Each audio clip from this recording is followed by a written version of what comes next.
Hey everybody, it is Friday, October 10th. You're listening to the Mo News Podcast. I'm Mo Shwanunu.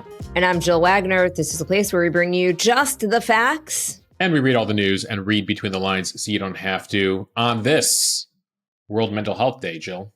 Yeah, it's a day to raise awareness about mental health issues around the world and to mobilize efforts to support people affected by mental health issues. What's the old quote that Jerry Springer, the late Jerry Springer, used to say at the end of his talk show, Jill? Take care of yourself and each other. Emphasis today on yourself. World Mental Health Day.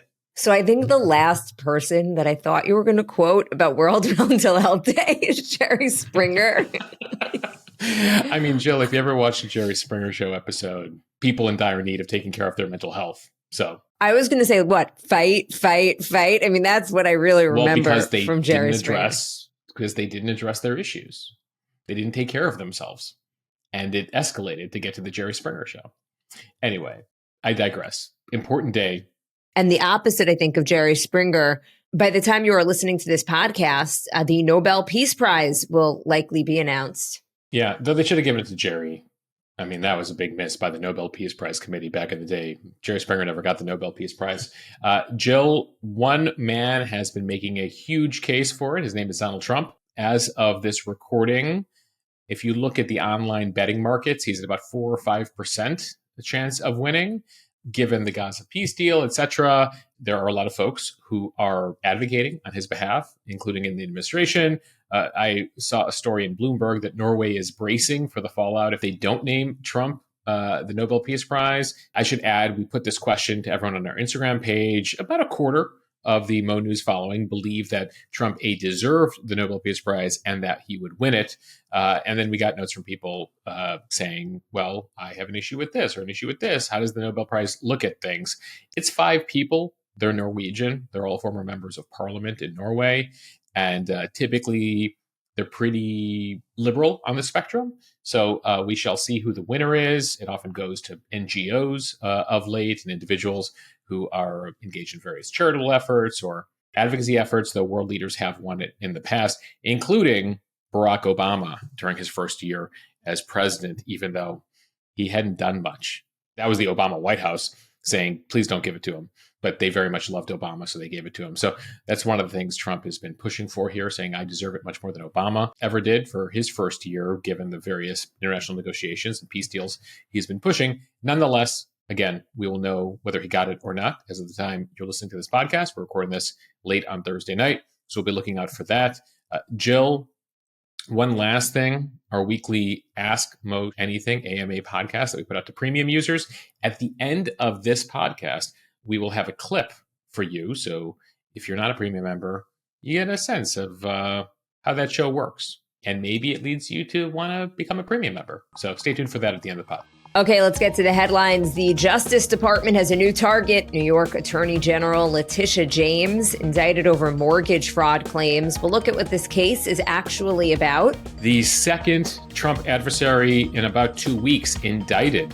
To the Middle East, where Israel's government has officially approved the Gaza ceasefire deal. More info about exactly what's in it and how this all came together. Including details on the president's likely trip to the Middle East this weekend. To Chicago, where a federal judge has ruled to halt President Trump's National Guard deployment there. And we're also getting word from Oregon on how judges are ruling on the National Guard deployment there. California becoming the first state in the country to phase ultra-processed food out of school meals. How exactly it will work. Some music beef, a judge dismissing Drake's lawsuit over Kendrick Lamar's song, Not Like Us. Yeah, fascinating to get legal analysis of why the diss track is not defamation. Remember Bob Ross and his happy little paintings? They're going to be auctioned off. We'll tell you for what cause. And a look at what we'll be eating next year, the boldest grocery trends for 2026, according to Whole Foods. There's what I'm eating, what you're eating, and what we're all eating, Jill. And cheers to the freaking weekend, what we are watching, reading, and eating this weekend, not next year. I hope my choice is bold enough. Bold as far as Whole Foods is concerned. Well, believe it or not, frozen foods is on their list. So I have a feeling you're going to be doing just fine, Moj. They define bold very generally. Okay, another one of President Trump's political enemies now facing legal charges by the president's Justice Department. New York Attorney General Letitia James was indicted Thursday by a grand jury in Alexandria, Virginia. So she's been under investigation since May over a mortgage that she took out back in 2023 to help her niece buy a home in Virginia. Federal officials allege that James falsely claimed that that home that she bought for her niece was actually her own primary residence. James has denied any wrongdoing. She says it was an honest mistake and said that she rectified it quickly without deceiving the lender. Nonetheless, U.S. Attorney Lindsay Halligan revived the case, which career prosecutors had previously said that they would not pursue. The charges come as Trump continues to call for his enemies to be prosecuted in court. Remember, former FBI Director James Comey, he pleaded not guilty on Wednesday to allegedly making a false statement in a congressional proceeding. This case also brought by Halligan, who is now, Moshe, about 2 weeks on the job.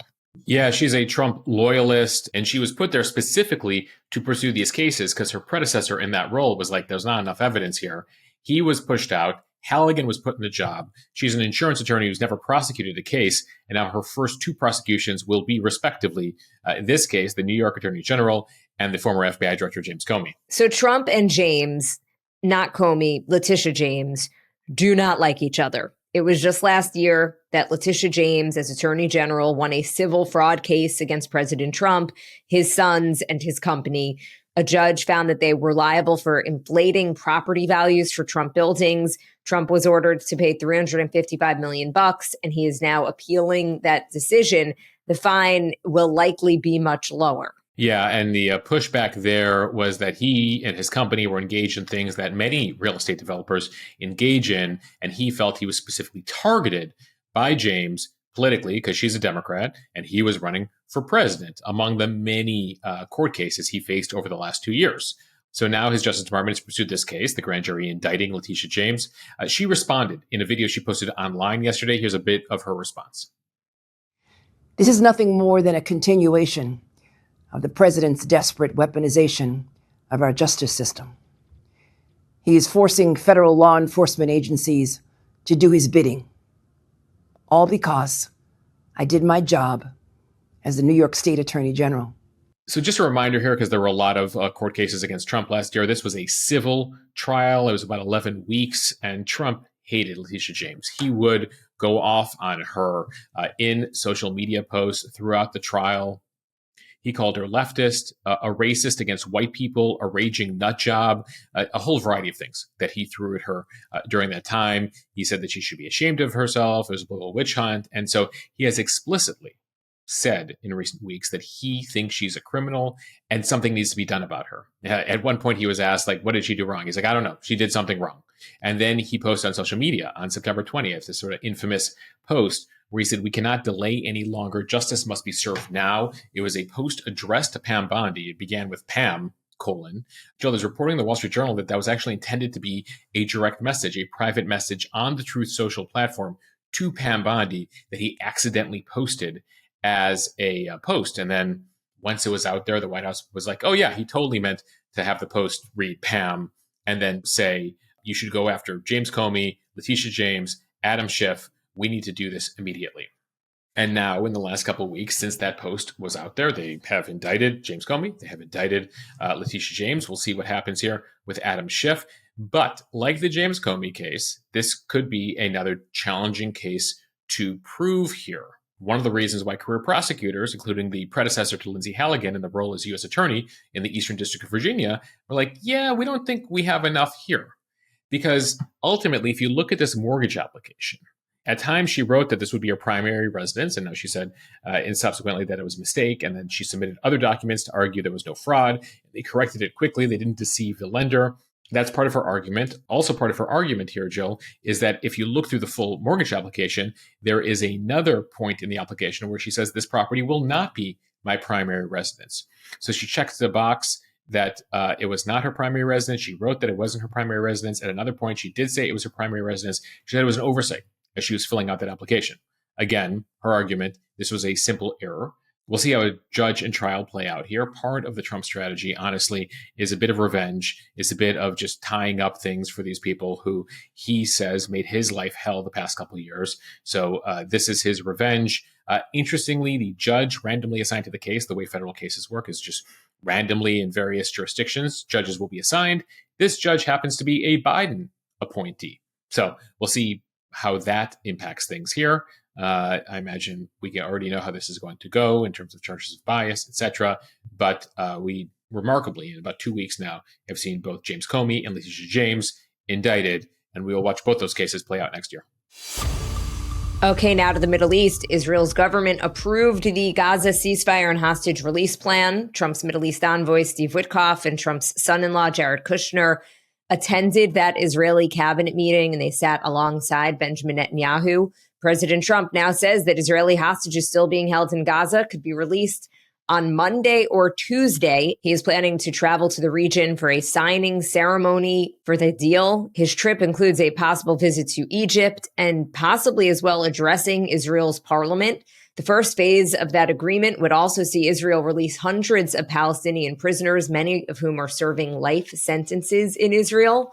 Israeli media published a copy of the agreement signed in Egypt by Israel, Hamas, and the mediators. The document is called Implementation Steps for President Trump's Comprehensive End of the Gaza War, and it details the stages of the deal. So following the Israeli cabinet approval, we enter the next step of the deal, which calls for, quote, the immediate commencement of full entry of humanitarian aid and relief into the Gaza Strip. The Israeli military will withdraw to agreed upon battle lines in Gaza. Israel currently controls about 80% of the Gaza Strip. They're going to retain deployment controlling about 53% of the Gaza territory. And that is when the 72-hour clock for Hamas to return the hostages starts, which means the release of Israeli hostages, both living and deceased. It is estimated to be about 48 people, 20 of whom are believed to be alive. In return, Israel will release about 2,000 Palestinian prisoners. As I mentioned before, several hundred of whom are serving life sentences in Israel for murder. Hamas demanded about 40 prisoners for every one Israeli hostage released. Hamas also demanded a number of living terror group leaders, as well as the remains of former leader Yahya Sinwar, who was the mastermind of the October 7th attacks, and he was killed by Israeli forces last year. But Israel has been pushing back on some of the demands, including for the remains of Sinwar. As for the release of the hostages, Hamas has agreed not to parade the hostages on those rally stages in front of thousands of people in those propaganda ceremonies like they have done for previous releases. Yeah, those ceremonies received widespread condemnation. It appears these releases will be done in a much more appropriate manner. By the way, some of the condemnation came from a number of countries in the Arab world. And a number of those countries in the Arab world will be part of an international task force that will be overseeing the implementation of all of this. So you'll have the UAE, Qatar, Egyptian, and Turkish forces, as well as 200 U.S. troops. The U.S. will be leading an international stabilization force to monitor the ceasefire. They'll also be there to handle the transition from Hamas running Gaza to a new civilian government, TBD, that has to be negotiated, as well as the boost in humanitarian aid that is set to enter Gaza here. But there's still a lot to work out after this phase. Not insignificant what has been achieved here. Once all the hostages come home and this trade happens, that's a significant achievement. That was one of the two major priorities for Israel in this war, bringing home all the hostages. Priority two was the destruction of Hamas as it has been known for 40 plus years. Now, Hamas is pushing back on elements of the Trump 20-point plan. It looks like they're ready to leave leadership and leave the management of Gaza. But one major measure that they are protesting right now is the total disarmament. They want to keep some weapons. They're a terrorist group. They want to fight. And so that's one of the issues that's going to be negotiated here. Now, Trump and a number of the Arab rulers are like, nope, we're done with all of this. So we will see how long it takes, how this gets implemented. But in the meantime, populations on both sides are celebrating here. Crowds gathered in Hostage Square in Tel Aviv. That's been a focal point for 2 years, where crowds have gathered nearly daily there. But yesterday, it was for celebrating Signs have been put up across Tel Aviv. Thank you, Mr. Trump. Thank you, President Trump. Trump for the Nobel Peace Prize. There are very few countries on earth, Jill, that President Trump is more popular in internationally than Israel, especially right now.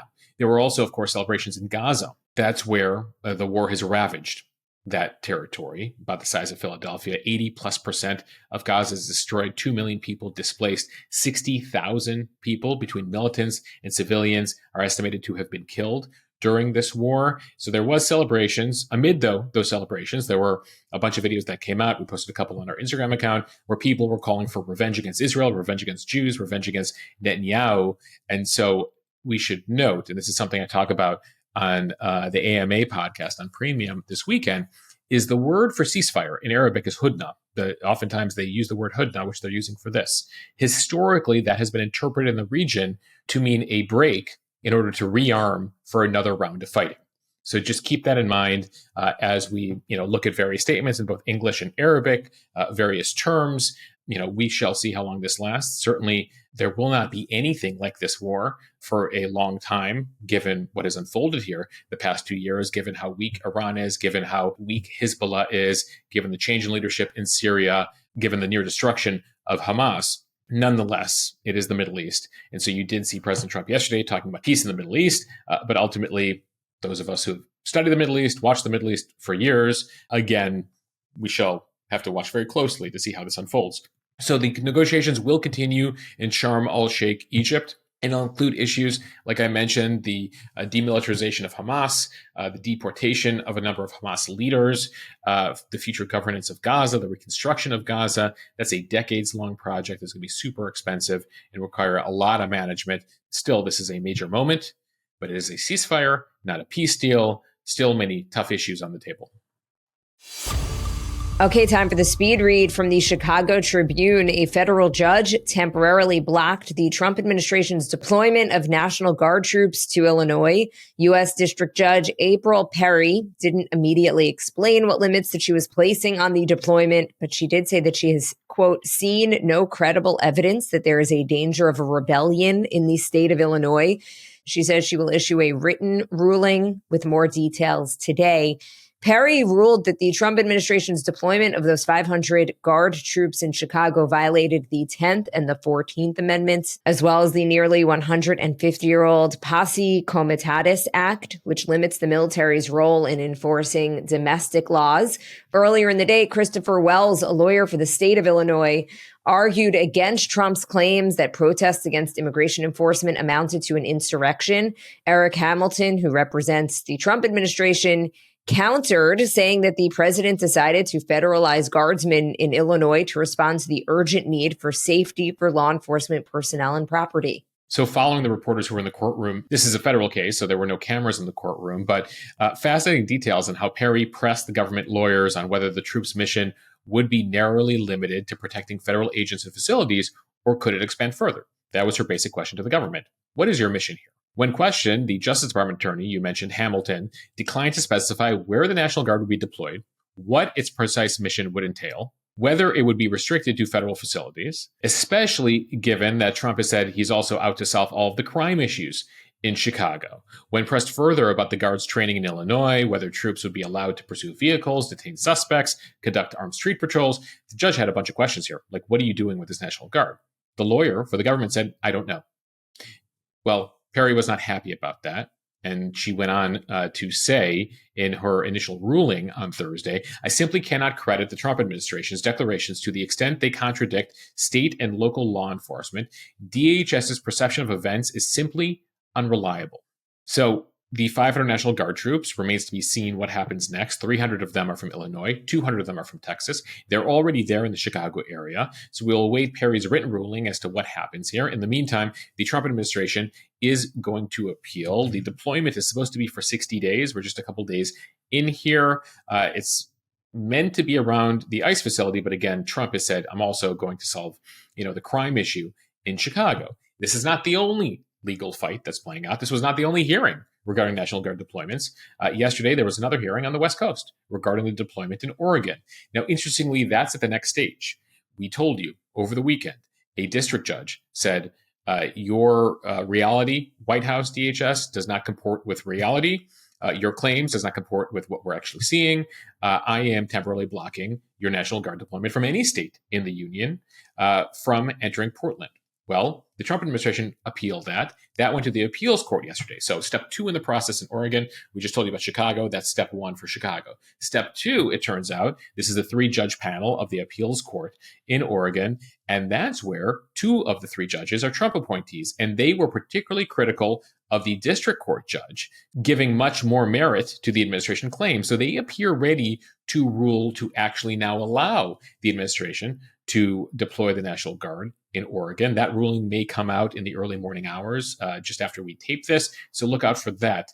But the White House thinks it has the law behind it in terms of deploying the National Guard specifically to protect federal facilities. And that's where the argument you heard in Chicago is going to play out here. This is going to go to the Supreme Court. Like, let's be very clear about this. Multiple cases, multiple different rulings. This is where the Supreme Court comes in. But will they try to get the government to define what is the role of the Guard as to create a line here so the administration cannot create a precedent that a president can deploy the National Guard wherever you want, whenever you want, however you want. And interestingly, Jill, this all came as the first Republican governor of a state yesterday came out against the White House. So far, Republicans have been in line behind Trump.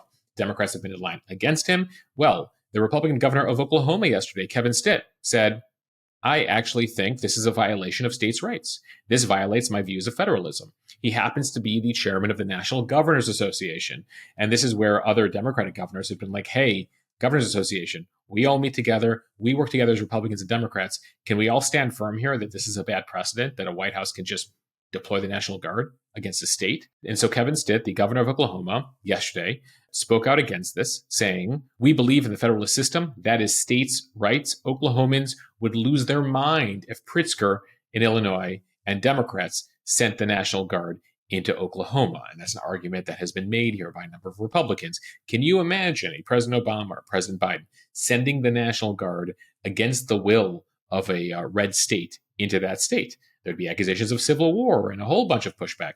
So ultimately here, interesting comments there from the Oklahoma governor, and that's amid all these various court cases we're watching. Jill, expect a lot of developments on this over the weekend. From NBC News, a new law will make California the first state to phase some ultra-processed food out of school meals. Governor Gavin Newsom signed legislation this week that prohibits public schools from serving children what it describes as ultra-processed foods of concern in breakfasts or lunches. This policy sets a 10-year deadline for the change to take place, so not exactly happening overnight, Moshe. It defines such foods as those that pose the greatest risks to consumers based on scientific evidence of adverse health outcomes. And it directs the state public health department to determine which particular products meet the definition by June of 2028. The state assembly member who introduced the legislation said, quote, there is really a growing awareness, particularly among millennial parents like myself, about how what we feed our kids is not important just to their physical health, but also so deeply connected to their mental health and their emotional well-being. And he says, whether you're a Democrat or Republican, conservative or progressive, parents want the same thing. The legislature passed that bill in September with bipartisan support. Yeah, it does not appear to be a Republican issue or a Democratic issue. Jill, as a father myself, you can often link your kids' behavior to what they ate, what they didn't eat, and see an impact there. So notable here, California making this move. It will be a decade-long effort to completely remove all these ultra-processed foods. On average, if you look statistically, nationally, children and adolescents in the U.S. consume nearly 62% of their calories from ultra-processed foods. And depending on nutritionists that you speak to, they believe that number should be much, much lower than that. High consumption of those foods have been linked to a variety of things: cancer, heart disease, type 2 diabetes, other negative health outcomes. But there is no single standardized definition of ultra-processed foods. So California actually tried to establish its own. It considers foods and beverages ultra-processed if they contain one or more additives, like stabilizers, thickeners, colorings, non-nutritive sweeteners, high levels of saturated fat, sodium, added sugar. They also created a definition for what they called ultra-processed food of concern, and those products are the target of the new ban here. Now, as I mentioned, they're going to begin phasing this out over a few years, beginning in 2029 and then fully by 2035. So if you have kids growing up in California, going to school, they're in elementary school, by the time they're in high school, this will all be phased out. From the Wall Street Journal, the latest on the Drake versus Kendrick Lamar legal fight. A federal judge Thursday dismissing rapper Drake's defamation lawsuit against Universal Music Group over Kendrick Lamar's popular song, Not Like Us. In case you are not familiar, Not Like Us is essentially a diss track that has been at the center of a long-running beef between the stars. Lamar's song, which was one of the biggest of 2024, he sang it at the Super Bowl, at the halftime show, accused Drake of being a pedophile as part of a back-and-forth rap feud between the hip-hop superstars. Drake soon responded, defending himself and lobbing more abuse allegations at Kendrick Lamar. So a U.S. district judge on Thursday ruled that accusing Drake of being a pedophile is a serious claim. However, quote, the broader context of a heated rap battle with incendiary language and offensive accusations hurled by both participants would not incline the reasonable listener to believe that Not Like Us is imparting verifiable facts. Basically, this isn't a news report, Moshe. It's a diss track. It's a diss track. So the judge says this doesn't rise to the level of defamation because you shouldn't attribute too much to a diss track. You shouldn't believe that everything diss track is real. That's what the judge said. Her name is Jeanette Vargas. She also ruled that the lyrics here constituted non-actionable opinion, meaning it could not be found defamatory. So it's a diss track. It's non-actionable opinion as far as she's concerned. So Drake, sorry, but not sorry. Now, this whole feud goes back for a while. Lamar also in the song compares Drake to Harvey Weinstein, various sex predators. Drake then in his song alleged that Kendrick Lamar had physically abused his fiance. Nonetheless, this all worked out great for Kendrick Lamar and Not Like Us. He won a bunch of Grammy Awards, Record of the Year, Song of the Year, as you mentioned, that Super Bowl halftime show. But, Drake here said this was false and damaging. The judge said it might be false. But did anyone really believe it? And it really speaks to, Jill, the line for defamation against public figures. You often see these lawsuits, Trump in particular also files a lot of defamation lawsuits. And it does show that actually if these defamation lawsuits get, adjudicated and go through a court of law, it is a very high bar in America to be found guilty of defamation against a public figure. From the Mo News Instagram, 30 Bob Ross paintings will be auctioned next month to raise money for public TV stations that were impacted by recent federal funding cuts. Ross is known for his soothing voice and those happy little clouds. He hosted The Joy of Painting from 1983 to 1994. In that time, producing more than 400 episodes on PBS before his death in 1995 at the age of 52.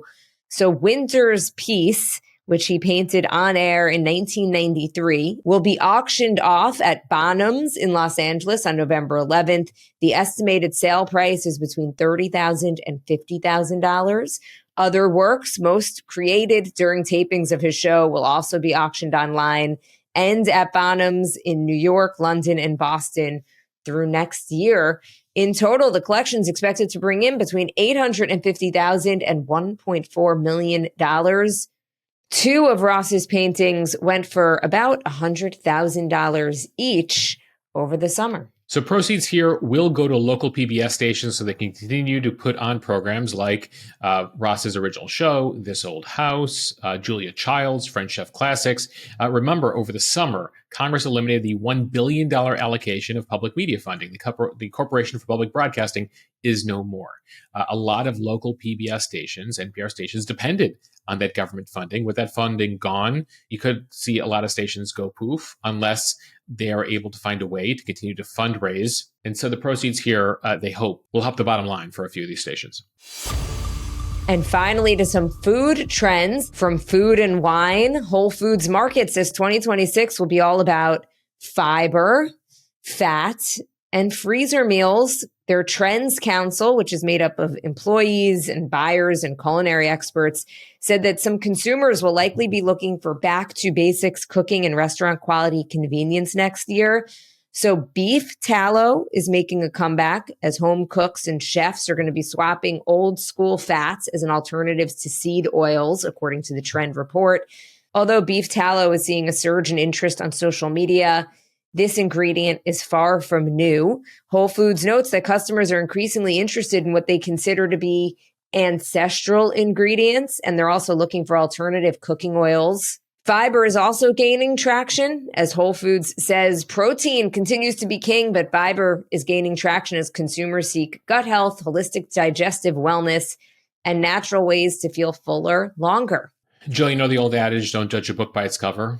Well, apparently we consumers judge food by the packaging. And so Whole Foods is also saying, as part of this forecast, that a number of companies are taking notice and revamping the design of their packaging.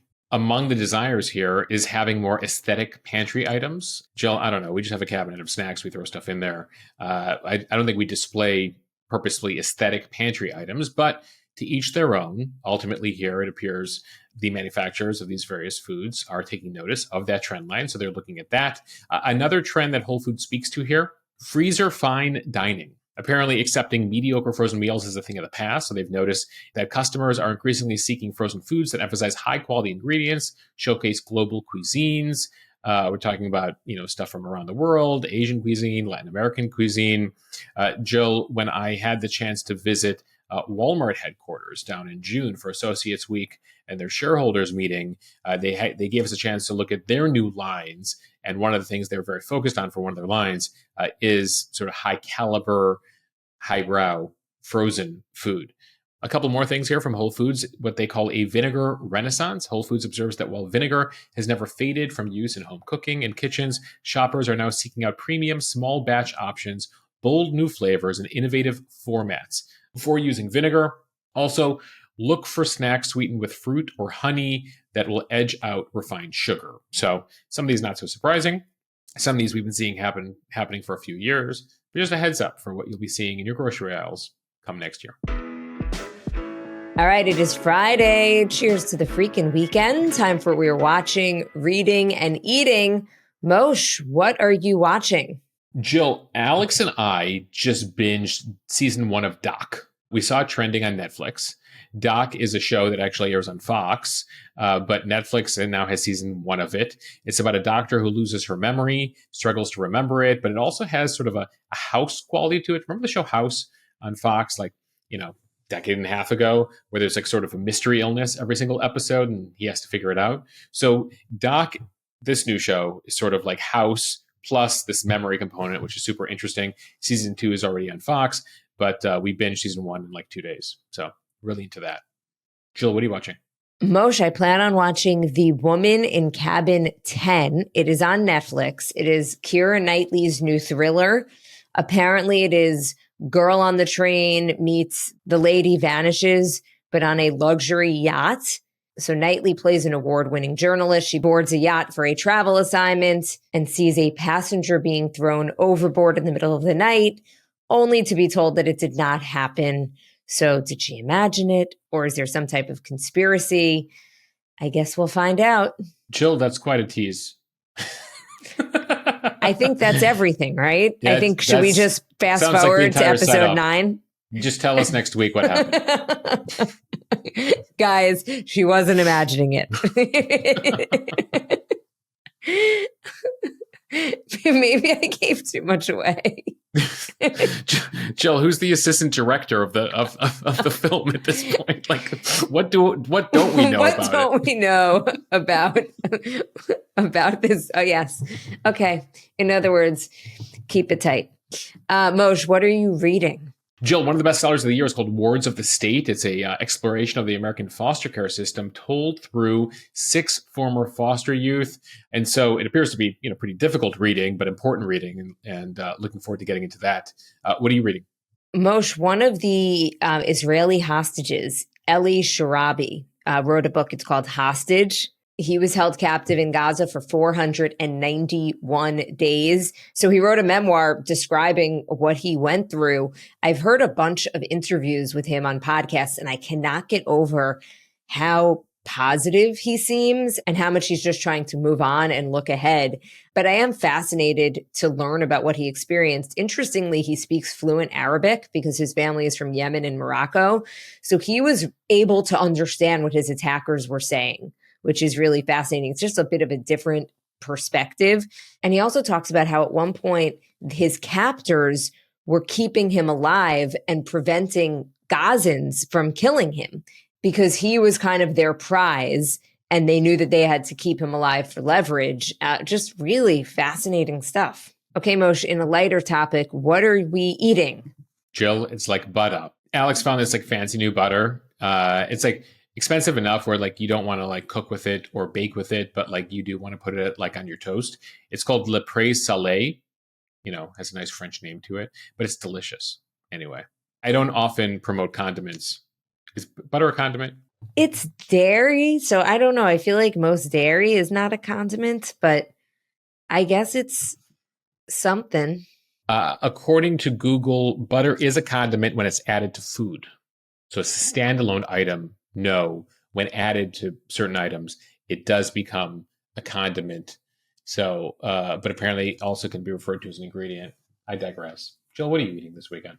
Moshe, I ordered my daughter an ice cream cake from a place called Catch the Wave out here on Long Island. So I have a feeling we'll be eating ice cream cake all weekend long. Sign me up. I know that's right up your alley. All right, everybody. Thank you so much for listening to the Mo News podcast. If you like what you hear, please share this with your friends. It will help us grow. Follow us, subscribe so you do not miss an episode, and review us kindly in the App Store. We appreciate it. Thanks for listening all week. With that, we have a clip here from the Ask Mo Anything, the AMA podcast we put out exclusively for premium listeners every week, where I answer a number of your questions. And so we wanted to give you a little tease. This is a question I got from one of you about what my dream constitutional amendments would be. This is a show I do weekly with one of our producers, Sari Safrak-Sakanik. So you'll hear a bit of her and a bit of me with this answer. And with that, we'll see you next week. And if you like what you're hearing here and you want to hear the full episode, sign up over at mo.news/premium. We have annual memberships, monthly memberships, and lifetime memberships. We had a listener ask, if you could make one constitutional amendment, what would it be and why? All right, I'm going to go 2. Gerrymandering is a major problem, right? We don't have competitive districts, and things have gotten even more berserk this year. So one constitutional amendment, if I could wave a wand, independent redistricting commissions. Okay. We take redistricting and drawing congressional districts out of the hand of politicians. In the majority of states, you see either the Republican legislature or Democratic legislature, they keep redrawing the districts to make things more and more blue or more and more red, right? And we're seeing that like happen on crack now in Texas and other places. What does that mean? Well, more and more, you have a bunch of safe members of Congress who don't actually have to care about what their constituents feel, right? Because they've drawn the districts in a way where you don't have to worry about election. Right. Which means you tend to have a bunch of hardcore people on one side. You also don't have to compromise. Mm-hmm. So gerrymandering is a huge problem on multiple levels. So Amendment 1 is independent redistricting commissions, mandatory in all 50 states. Like nonpartisan observers who draw the districts. And it'd be great if we had like, instead of today, we have about 25 or 30 competitive districts. That's down from like 50 or 60 a couple years ago. So upsetting. That means like 400 of the districts are just like basically we know which ones are red and blue, right? Wild. No competition. And those people are the ones getting inundated with texts and phone calls all the time. Yeah, like imagine if we had hundreds of competitive districts and people actually had to compromise. Right. Because like you represent 50% Democrats and 50% Republicans. I think that could be a good thing. The other one I would do is mandatory public financing for elections. Money has gone out of control. Yep. Since the passage of the Citizens United case by the Supreme Court about 15 years ago, things have gotten insane in terms of the billions of dollars being spent in elections. Yep. Interest groups, billionaires. I mean, we saw it play out this year, right? Elon Musk spent $250 million, right? And by the way, there are rich Democrats who spend money. They're rich. I mean, I think Bloomberg spent 80 or 100 million on Kamala Harris. Right. And so, money's gone out of control. There's too much money in our politics. It's actually preventing good people from running because half of what you're doing as an elected figure is raising money for the next race and for the next race and for the next race. And what are you not doing when you're raising money? Talking to voters, working on issues.